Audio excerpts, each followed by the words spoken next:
Yo, what is up everyone, Tachi here. So today we are going to be talking about what characters you guys should roll for when you are re-rolling in Illusion Connect. Now the game is not actually out right now, it does come out tomorrow when I'm recording the video. So I am currently playing on the CBT server, so maybe some characters might not be available, maybe they'll all be available, maybe there will be more characters. So I'm just going to go through the ones that I have available to look at, and I'll tell you why you should get them. Pretty much like the meta of the game. Let's go through the characters that I actually own right now. The first character that you would want to roll for is Miyuki. And the reason why you would want to roll for Miyuki and other characters like her is because AoE is the meta of this game.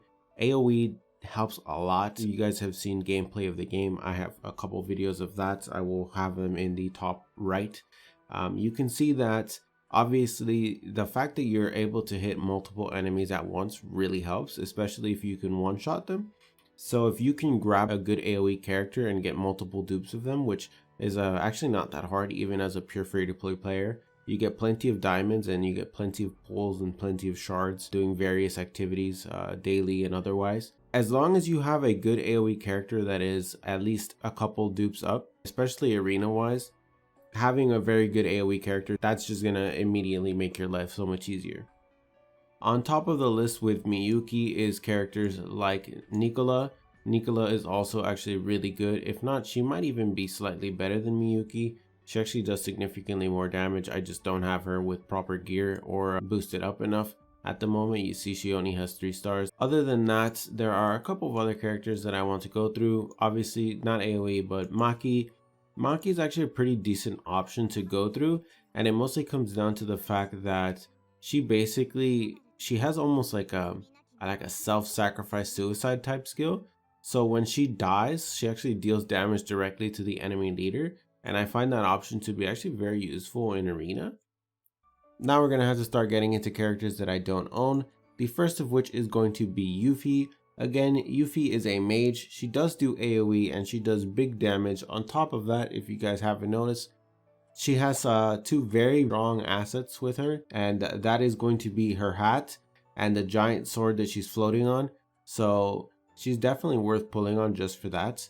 Also, another option, although won't directly help you that much in terms of damage, is obviously going to be Ana. Ana obviously is a healer, as you guys can probably tell by this heart thingy with a plus. That's usually synonymous with healer. Ana is actually the best healer in the game pretty much.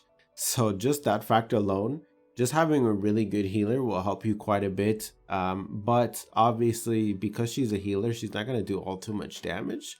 So depending on what kind of path you're going to go on, that could be a good choice. It pretty much depends on your playstyle, but she actually will help you quite a bit. Otherwise, you could just replace her with I believe she's a 3-star Jasmine. The other character that I want to talk about is Selena. Selena is going to be your pretty much like the best tank in the game. And the reason why she's good pretty much just comes down to the fact that she has almost like a semi-immortality skill, which lets her basically survive fatality like 2 times. So you can like throw her in the front and just have her block hits for you, and she'll survive a lot longer than your typical unit will. And the final unit, who is not exactly the best unit, but she's actually pretty good, and she's also, I think she's like $1 if I'm not mistaken, is going to be Phoebe. Now Phoebe is not exactly spectacular in any specific way, but she does actually do pretty decent damage. And aside from that, again, she's like $1. Yeah, you see, you get her for $1 and she comes with SR gear. So like, yeah, $1 is pretty crazy. A lot of the packs in this game are actually very affordable. You can legit spend very little or no money at all and you'll still be pretty decent in this game. In terms of like arena, you should have like no problems whatsoever as long as you play the game. Now, I have mentioned it before, but this game is actually pretty friendly in terms of the time commitment that you need. It actually isn't that big of a deal. You don't need to spend all too much time playing the game.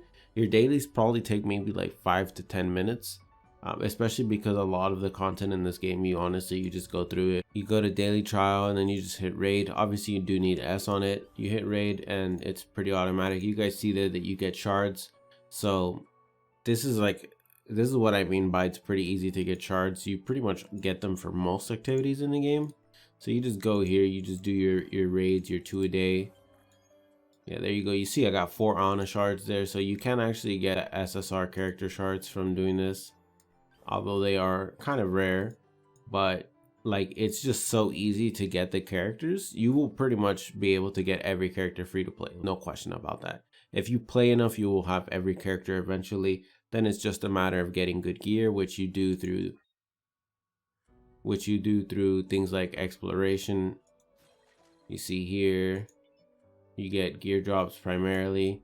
Anyways, that is going to be the end of this video. Hopefully you guys enjoyed it. If you did, hit the like button, subscribe if you guys want to see future Illusion Connect videos. Hopefully it was informative. Unfortunately, I can't show you all too much. I do have to prepare for the stream tonight because I will be re-rolling in this game as well. For now though, I am out.